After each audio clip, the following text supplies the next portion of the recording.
नमस्कार दोस्तों, स्वागत है आपका एक बार फिर से हमारे इस YouTube चैनल उड़ान मोटिवेशन ब्लॉग पर। मैं आपका भाई, आपका दोस्त ऊधम सिंह आपका तहे दिल से हार्दिक हार्दिक अभिनंदन करता हूं और आपका अपने इस चैनल पर बहुत बहुत स्वागत करता हूं। दोस्तों आज आपके सामने एक महिला से जुड़ी हुई, एक स्त्री के जीवन से जुड़ी हुई, एक लड़की के जीवन से जुड़ी हुई एक कहानी, जो उसके जीवन में कहीं ना कहीं एक वास्तविकता से जुड़ी हुई ये सारी बातें हैं जो मैं आपके साथ शेयर कर रहा हूं। दोस्तों अगर वीडियो के अंदर आपको कुछ भी अच्छा लगे तो वीडियो को प्लीज लाइक जरूर कर देना।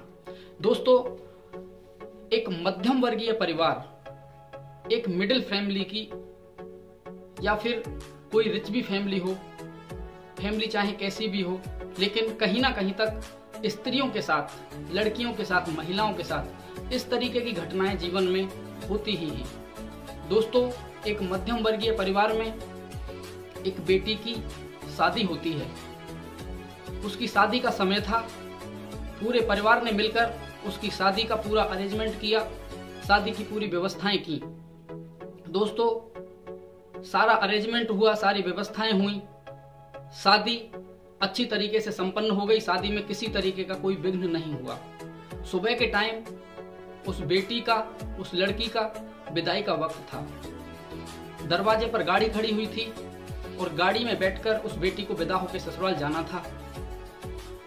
तो कन्या पक्ष से जब उस कन्या को विदा करने के लिए पूरा परिवार आया और उसको गाड़ी में बिठा दिया, तो गाड़ी में बिठाते वक्त उस लड़की के जो पिता थे उन्होंने एक राहत भरी सांस ली और भगवान का शुक्रिया अदा किया कि हे प्रभु, मेरी बेटी की शादी का जो मेरे ऊपर एक वजन था, आज मेरी बेटी के हाथ पीले हो गए, इसकी शादी हो गई, तो मेरे ऊपर से वो एक वजन हल्का हो गया। मैं तेरा लाख लाख शुक्रिया करता हूँ हे प्रभु, आज तेरे ही आशीर्वाद और कृपा की वजह से आज मेरा ये कार्य संपन्न हो पाया है। आज मेरे ऊपर जो एक वजन था वो मेरा वजन हल्का हो गया। अपने पिता की ऐसी बातें सुनकर वो बेटी गाड़ी को रुकवा लेती है और गाड़ी में से उतरकर अपने पापा के पास में आ जाती है और अपने पापा से हाथ पकड़कर बोलती है कि पापा आप 2 मिनट रुको। वो और उसकी पुत्री यानी पिता और पुत्री दोनों वहीं पर खड़े हो जाते हैं और उसकी बेटी अपने पापा से बोलती है कि पापा आपने मेरी शादी की है, अच्छी बात है, आज मेरा विदाई का समय आ गया, अच्छी बात है, लेकिन आपने अंत में जो ये बातें बोली थी कि आज बेटी की शादी हो गई और मेरी छाती का वजन, मेरी सीने का वजन हल्का हो गया, ये बात पापा मुझे बहुत अच्छी नहीं लगी है। इसे सुनकर तो मुझे और भी ज्यादा रोना आ रहा है, क्योंकि मैं तो आज तक यही समझती थी कि जैसे आप मेरे और भाइयों से बहुत ज्यादा प्यार करते हो, इसी प्रकार से मैं भी आपकी बहुत ज्यादा लाडली हूँ। लेकिन जब आपने मुझे इस तरीके से पत्थर बताया है और मैं आज यहाँ से विदा होके जा रही हूँ तो आपको खुशी हो रही है। पापा आप 2 मिनट रुको और मेरी बातें सुनो कि जन्म से लेकर और आज इस शादी के वक्त तक मेरे साथ किस तरीके की घटनाएं हुई हैं, मेरे साथ मेरे ही घर में कैसा कैसा सौतेला व्यवहार हुआ है। आप 5 मिनट रुको और मेरी बातें सुनो। तो उसके पापा वहीं पर खड़े हो जाते हैं और वो बेटी अपने पापा से किस तरीके से अपनी बातों को बताती है। वो बोलती है कि पापा जिस दिन मेरा जन्म हुआ था, जिस दिन मैं इस घर में पैदा हुई थी, जिस दिन सबको ये मालूम हुआ कि घर में एक लड़की पैदा हुई है, यानी कि मेरा जन्म हुआ है, उस दिन मेरी चाची, मेरी बुआ, मेरी ताई, मेरी दादी, सबके चेहरे उदास हो गए, सबके चेहरे का रंग उतर गया, सबके चेहरे फीके पड़ गए। उनको मालूम था कि लड़की पैदा हुई है, इसलिए उनको कोई खुशी नहीं थी, परिवार में किसी को भी कोई खुशी नहीं थी। यहाँ तक कि मेरी माता, जिसने मुझको 9 महीने तक अपने पेट में रखा है, मेरी माता के चेहरे पर भी खुशी की कोई लहर नहीं थी। सब दुखी थे क्योंकि मैं पैदा हुई थी, घर में बेटी पैदा हुई।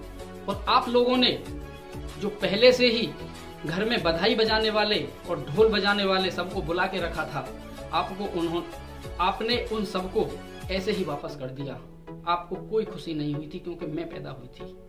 और सुनो पापा, जब धीरे धीरे मैं थोड़ी सी बड़ी होने लगी, जब मैं आपके घर में थोड़ी सी बड़ी होने लगी, तो सब लोग मुझे ताने मारते थे, सब लोग मुझे ही डांटते थे और नानी भी मेरे से ताना मारती थी कि तू खा खा के ऐसे ही मोटी हो रही है, तू खा खा के ऐसे ही बड़ी होती जा रही है। पापा, जब आपके घर में मैं छोटी बचपन मेरा बीता तो मुझे पानी के साथ में दूध मिला कर दिया जाता था पीने के लिए।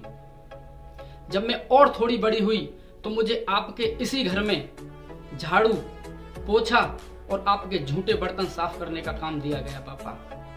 और सब लोग मुझसे बार बार यही ताने मारते थे कि तू लड़की सही तरीके से घर में काम कर लिया कर, वरना तो हम तेरी शादी कर देंगे और तुझको यहाँ से हमेशा के लिए भगा देंगे। मुझसे बार बार ताने दिए जाते थे, मुझे बार बार ये महसूस कराया जाता था कि ये मेरा अपना घर नहीं है, ये पराया घर है। जिस घर में मेरा जन्म हुआ है वो मेरा घर है ही नहीं, मैं तो यहाँ पर एक पराया धन हूँ। और बात बात पर मुझको ताने दिए जाते थे। मैं खाना भी खाने के लिए बैठती थी तो कोई भी आकर मुझे आदेश कर देता था कि हमारे लिए पानी लेके आ, हमारे लिए ये काम कर, हमारे लिए खाना लेके आ। मैंने कभी किसी को जवाब नहीं दिया। और आज धीरे धीरे जब मेरी शादी का वक्त आ गया है, आपने लाखों रुपए का खर्चा किया है, सब तरीके के इंतजाम किए हैं, लेकिन पापा आप ये सोचो कि ये जो पैसा आपने खर्च किया है, इस सारे पैसे में से मेरे हिस्से में क्या आएगा? जो दान और दहेज आपने दिया है उसको तो सब ससुराल पक्ष वाले ही रख लेंगे, तो फिर मेरे लिए क्या बचेगा? आपने दावत में 50 प्रकार के व्यंजन, 56 प्रकार के भोग, तरह तरह की मिठाइयां, खाने, पूरी और पकवान बनवाए हैं। जितने भी आपके मिलने वाले आपके संबंधी आए हैं वो सब खाना खा के अपने घर चले गए। और पापा, मैं तो आज इस घर को हमेशा के लिए छोड़ के जा रही हूँ, तो मैंने तो इस वियोग में पेट भरने की तो बात छोड़ो, एक निवाला तक नहीं खाया, क्योंकि मैं आज इस घर को हमेशा के लिए छोड़ के जा रही हूँ। पापा, आपने लाखों हजारों रुपए, लाखों रुपए खर्च किए, पूरा दान दहेज दिया, तो पापा आप मुझे ये बताओ कि आपके इस खर्चे के पैसे में से मेरे हिस्से में क्या आया? मेरे हिस्से में क्या आया? पापा, ये तो मेरा अपना घर है। जब मेरे साथ अपने ही घर में मेरे अपने लोग इस तरीके का सौतेला व्यवहार कर रहे हैं, तो मैं तो आज ससुराल में जा रही हूँ, वहां तो सब लोग अनजान हैं मेरे लिए। वहां जाने के बाद में मेरे साथ में कैसी हालत होगी, वो लोग मेरे साथ कैसा बर्ताव करेंगे? मुझको तो पापा ऐसा महसूस हो रहा है कि पूरे जीवन जूते और डंडे ही खाने पड़ेंगे, मेरा जीवन ऐसे ही दुखों में जाएगा। साथियों, अंत में बस इन्हीं बातों को बोलते हुए, रोते हुए स्वर में वो लड़की गाड़ी के अंदर बैठ जाती है और विदा होकर ससुराल चली जाती है। साथियों, हम भी जानते हैं, आप भी जानते हो, सभी लोग जानते हैं कि बेटी एक पराया धन होती है। वो सच में ही पराया धन होती है, क्योंकि उसको हमारे यहाँ पूरे जीवन नहीं रहना है। लेकिन जब तक वो बेटी, जब तक हमारी बहन, आपकी दीदी, आपकी बेटी, जब तक वो हमारे साथ हमारे परिवार में है, हमारा फर्ज बनता है, हमारे माता पिता का फर्ज बनता है कि उस बेटी को, उस गुड़िया को परी की तरह, एक नन्ही बेटी की तरह, एक परी की तरह उसे प्यार करें और हमेशा उसे अपने साथ सम्मान के साथ में अपने पास रखें, उसे बहुत ज्यादा प्यार दें। क्योंकि जहां पे वो बेटी जा रही है, उस परिवार में उसके साथ में किस तरीके का व्यवहार होगा, इसका तो बस भगवान ही मालूम है, भगवान को ही मालूम है।